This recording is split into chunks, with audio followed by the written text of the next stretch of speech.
रामपुर नामक गांव में केशव नाम का एक आदमी अपने पत्नी सीमा और अपनी बेटी पूजा के साथ रहता था। पूजा की अपनी माँ मर चुकी थी। पूजा की सौतेली माँ पूजा से घर के सारे काम करवाती थी और खुद बेड पे आराम किया करती थी। एक दिन अरियो कामचोर, अभी तक बर्तन नहीं मांजे? बस हो गया है नई माँ, जल्दी कर और आकर मेरे पैर दबा। आज सुबह से ही पैरों में बड़ा दर्द हो रहा है।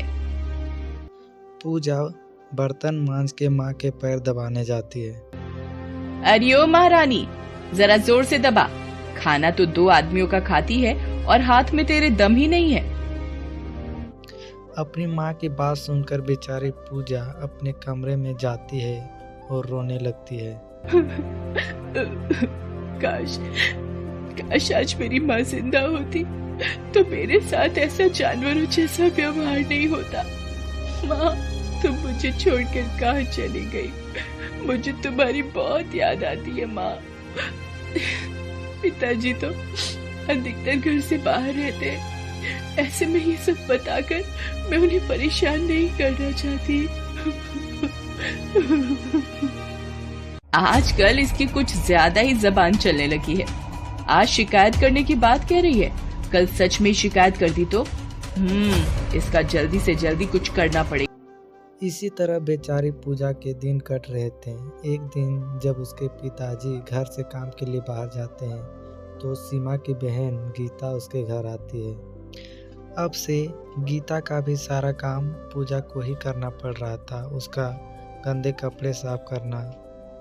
इस लड़की ने तो मेरी नाक में दम किया हुआ है। काम की न काज की, दुश्मन अनाज की। आजकल तो इसकी जबान भी चलने लगी। दीदी, इससे पहले कि ये सारे घर पर राज करे और तुम घर की नौकरानी बन जाओ, तुम्हें कुछ करना चाहिए।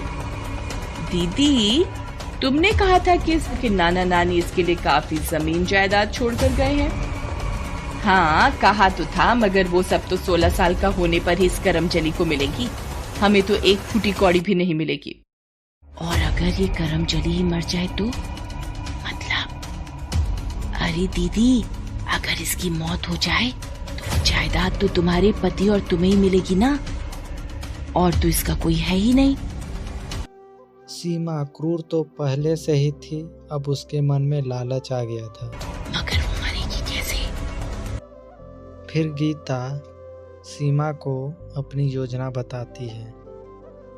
देख, ये कपड़े हैं, इन्हें अभी धोकर ला। ये ले साबुन और जल्दी जा। पूजा कुएं पे कपड़े धो रही थी।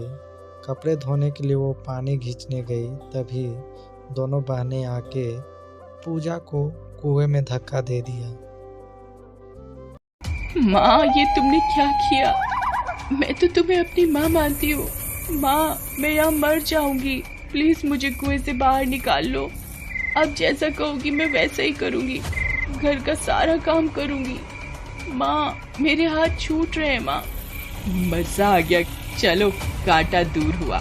अब ये कुछ ही देर में मर जाएगी। अब तो दीदी तुम लाखों की जायदाद की मालकिन बन गई। इस खुशी में आज दावत हो जाए। इतना कहने के बाद दोनों बहनें वहां से निकल जाती है। इधर पूजा का हाथ छूटने ही वाला था कि अचानक से उसकी हाथ किसी ने थाम लिया। पूजा ऊपर देखती है, उसे अपनी माँ नजर आती है। माँ, ये तुम हो? तुम मुझे छोड़कर कहाँ चली गई थी माँ?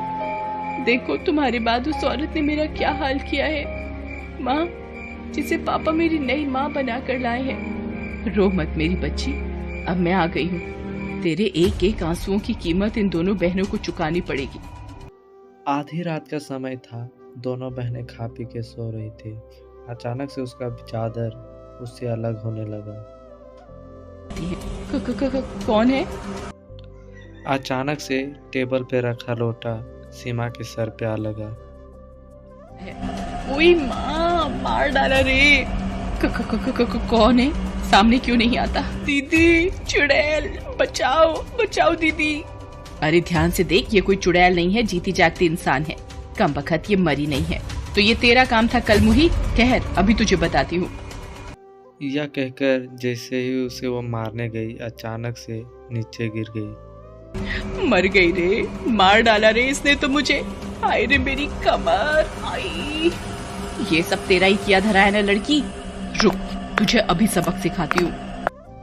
तभी पूजा के पीछे उसकी माँ प्रकट हो जाती है। उसकी माँ को देखकर दोनों बहनें डर जाती है और गीता को उठा उठा के पटकने लगती है। गीता पूरी तरह से लहूलुहान हो जाती है। मेरी बच्ची को मारा था ना तूने, अब सारी जिंदगी अपाहिज बनकर जी। इसके बाद सीमा की पारी आती है।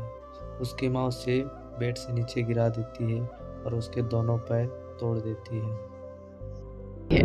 मेरी बच्ची को सताया है तुमने, तुम्हारा खून पी जाऊंगी मैं। और वह उसे उसी कुएं में उसे मारने के लिए ले जाती है। तभी नहीं माँ, इन्हें मत मारो। तुम्हारे बाद यही तो मेरी माँ है, चाहे जैसी भी हो। देखा, जिस बच्ची को तूने तिल तिल कर तड़पाया है, आज वही तेरे लिए रहम की भीख मांग रही है।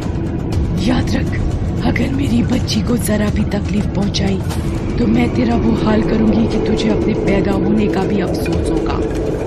उसके बाद उसकी माँ की आत्मा वहाँ से चली जाती है और दोनों बहनों को अच्छा सबक भी मिल गया था, इसलिए उन्होंने दोबारा पूजा को कभी परेशान नहीं किया।